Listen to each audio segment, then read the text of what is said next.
topic that we are going to discuss under ecology is about population. So basically, population ecology is being discussed here, and this area is further discussed in the option topics for HL students.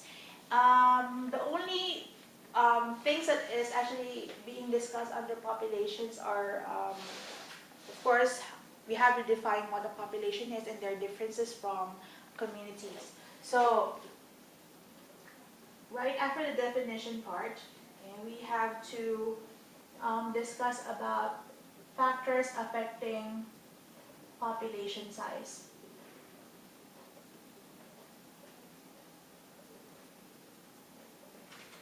Okay, since there are different factors that is affecting population size, we have to take note on how they're affecting the population size. For example, natality. Okay, natality. This is the number of births that is actually being produced or that is being given in a specific number of population. So in this case, natality is a factor that increases the population size. On the other hand, there is another factor such as mortality. Mortality is the number of deaths that is present in a specific number of a population. So, on the other hand, mortality is a factor that decreases population size. There are different factors that is affecting population size. We just need to relate them on how they are occurring in real life. If the students would be like taking like economics classes or business classes, we can also relate to like simple terms in their subject matter, in their respective subject matter. So we have to discuss about natality, mortality. Okay, we have to discuss about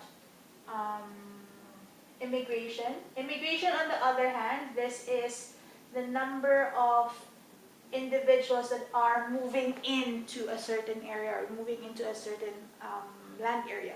So immigration, both natality and immigration are increasing population size, while immigration is the opposite, wherein immigration is the number of individuals that are moving out from a certain area. So this factor is actually decreasing population size. So if we can think of more factors affecting population size, then we will be able to help the students to elaborate further on their essays, because this question is actually being discussed more or being given more in essay. Okay. So right after identifying the factors, okay, we have to discuss about the population growth curve. Okay, we should always indicate that the population growth curve is always sigmoid curve, okay, or S curve, because of certain factors.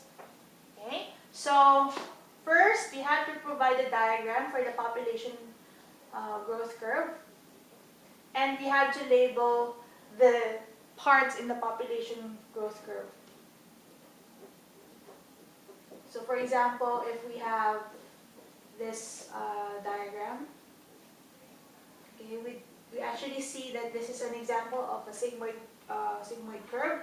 So we have to make a diagram on what are the representations on this area. For example, on the first area, this is the lag phase, wherein there is probably the population is not yet increasing rapidly because the organisms are still adjusting on their conditions. So you have to explain the reasons behind, what the graph is actually telling you, or what actually the graph is explaining about. So it's very important that we need to further elaborate elaborate on the graph, because by elaborating further on the graph, we are actually helping the students on their analysis skills, because a lot of graphs are being provided in their exams. So one of which is the population growth curve. So right after, okay, so explain.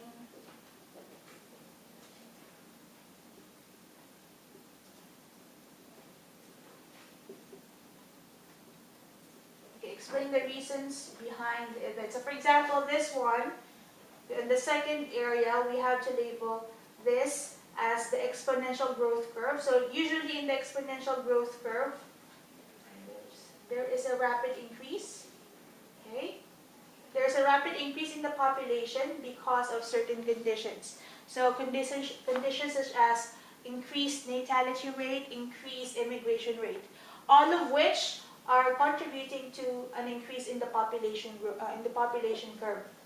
Okay? So we can also indicate that certain conditions such as resources is also made available to the organisms or to the population. That's why there is an increase in the population. Okay? So once that we have discussed the population growth curve, okay, we should now discuss the factors affecting population increase.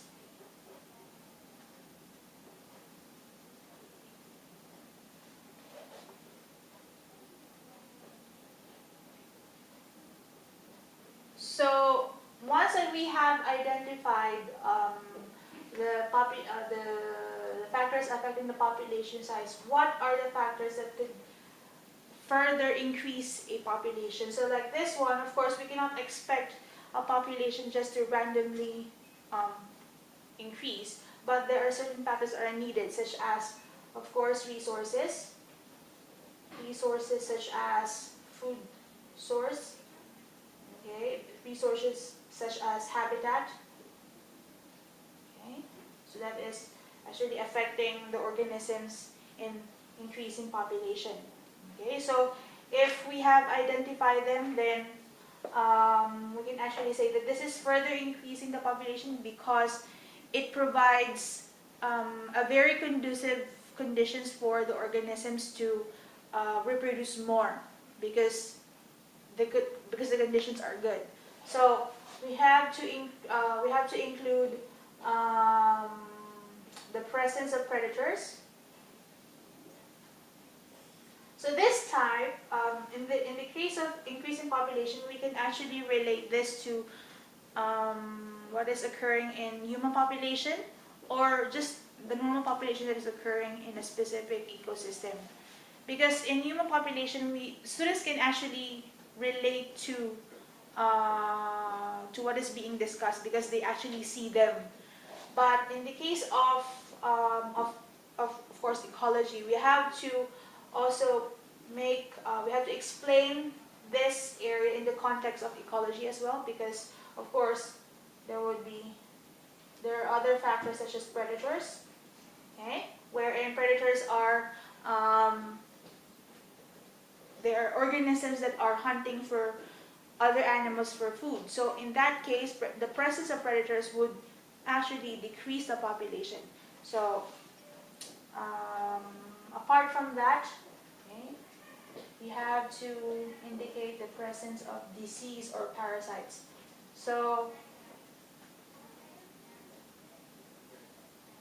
of course, obviously, presence of disease and parasites, this decreases the population size. So if students can think of more factors, then so much the better. And if they're able to relate them to what is naturally occurring in the ecosystem, then it's better as well. So that would be all for populations.